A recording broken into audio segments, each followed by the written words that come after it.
Next on Worcester News Tonight, Worcester Public School students get the chance to connect with potential employers prior to graduation. Plus, the family name, some tied to the opioid epidemic, is also connected to a Worcester college. The school has no plans to make changes. Good evening and thank you for joining us. I'm Anna Botari. An annual shaving event raises millions of dollars for Boston Children's Hospital Wednesday. Grafton State Representative David Moradian was one of the participants and had a special guest join him. Hundreds voluntarily shaved their heads Wednesday to raise awareness and money for cancer. Among them, State Representative David Moradian. To be able to lose your hair for a little bit by choice, where some people do it because they have to. So for us to take that choice where you can actually bring a positive influence, to me is something better. Grafton native Colin Spinney joined Moradian in shaving his head. The cause hits close to home for Spinney. The 10-year-old spent the first 4 years of his life fighting brain cancer, and it was at Children's Hospital where he had surgery to remove his tumors. I think it's definitely a very great cause, since cancer is something that it's hard to cure, and this is definitely a great benefit for the research, since a bunch of people are participating. Colin is living proof as to why this was so important to raise these funds. Saving by Shaving features a $5,000 donation to Children's Hospital by Granite Telecommunications for each person who gets their hair cut. Moradian and Spinney say they support the message on this sign. It's going to grow back eventually, so I think you're fine. In total, the event raised $6.5 million for Boston Children's Hospital. The Becker Polito administration launches a statewide campaign to raise awareness to youth about the dangers of vapes and e-cigarette use.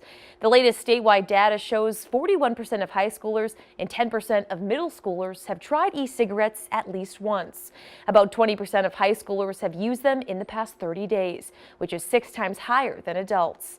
The campaign, Different Products, Same Dangers, links the dangers of vaping to cigarette smoking. Starting this month, the campaign will be featured online, on social media, billboards, and in schools.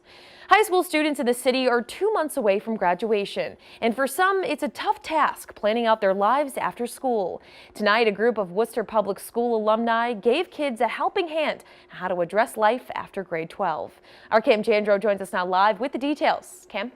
Anna, going to college is a good option, but it's not the only option. Some students want to jump right into a career once they graduate, and tonight they were able to see some of the opportunities that are right here in the city of Worcester. The jump from high school to college can be a tough transition. Wednesday, Opportunity Worcester helped local juniors and seniors weigh their options. It's okay to go to a chip school. It's okay to take a year off and basically develop an actual plan, because reality does hit and you have to understand how to manage. Fred Kakembo is a year out of high school. He says college isn't for everyone.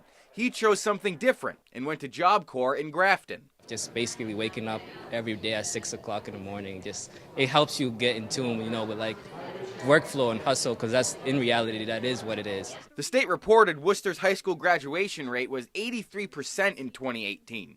Opportunity Worcester aims to show students while they may be leaving school, they don't have to leave the city. We want to have the students to have an opportunity to see what is out here in their own city that's available to them. I would check this thing out before I see how the money and all that stuff weighs out, it's because at the end of the day, I gotta pay for those.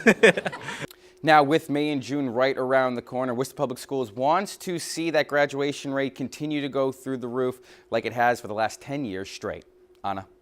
Pretty good opportunity. Thanks, Cam.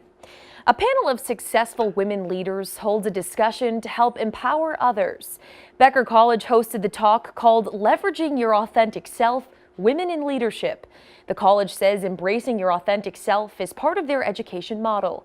The goal of the panel is to share ways women can succeed in all areas of their lives. Panelists say it takes courage to ask for what you deserve. To jump from job to job because you know you deserve more. So I think that's the struggle is actually a mark of sort of your courage in stepping out of those comfort zones that women are so often stuck in.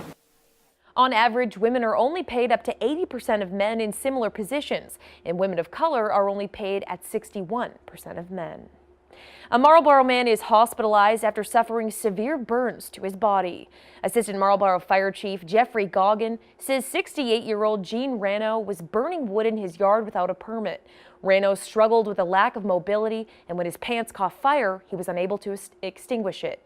A neighbor ran over to Rano and put the fire out, but not before Rano suffered burns on 40% of his body. Some of the damage could still be seen Wednesday. The fire department says there are dangers involved with illegal burning.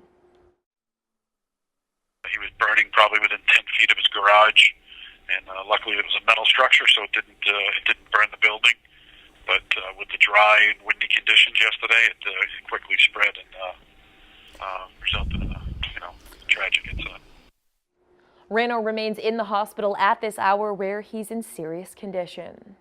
Under a new timeline, National Grid is expected to finish upgrading electrical vaults on Main Street in Worcester in about 3 years.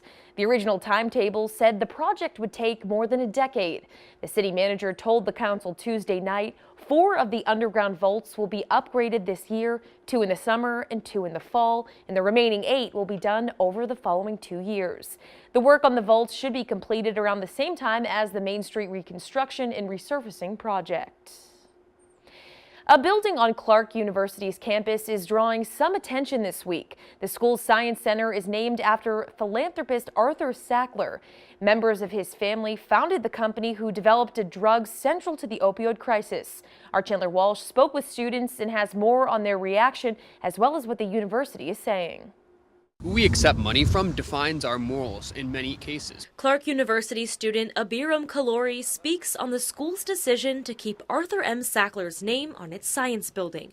The Sackler family, who founded Purdue Pharma, is under fire for allegations they've profited from the sale of OxyContin. Kalori says the school can't ignore the connection to the opioid crisis. To associate Clark with the Sackler family name and all of the millions of lives that they have destroyed would be just infringing upon all the good that our university has done. The Sciences Center was built in 1985 with a donation from Arthur Sackler. Under the agreement, it was named after him. Clark released a statement saying Arthur M. Sackler died in 1987, 8 years before the development of OxyContin. The actions that are under scrutiny regarding OxyContin pertain to other members of the Sackler family.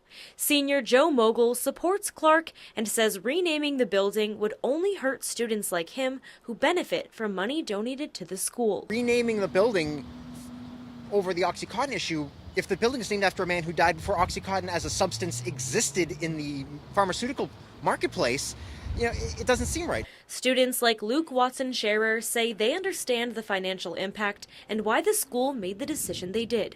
He says the issue goes beyond Clark, but organizations need to keep their communities in mind. If you know that a lot of your student body comes from a place where they are from communities where the opiate crisis is very big or these pills are being abused, then you should be aware that your student body priorities should come above any financial gain you have from that.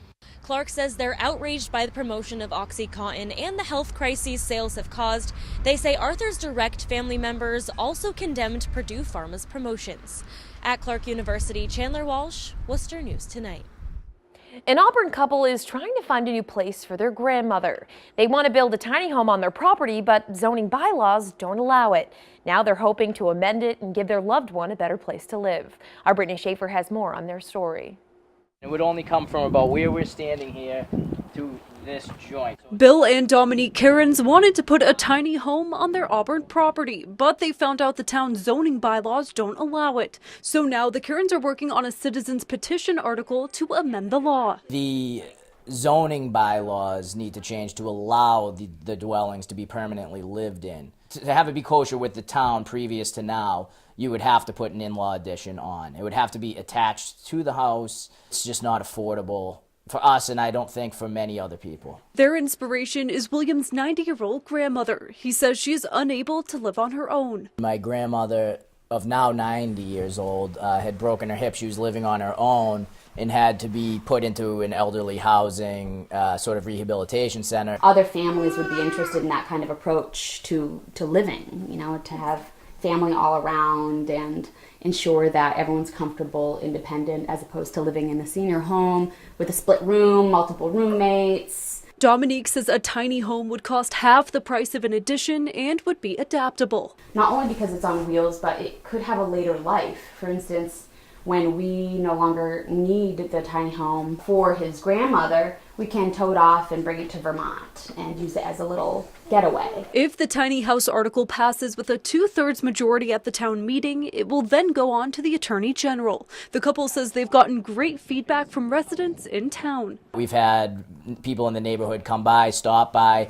They would like to see where the site would be, and they were all for it. Hope that it works out in an expedited fashion.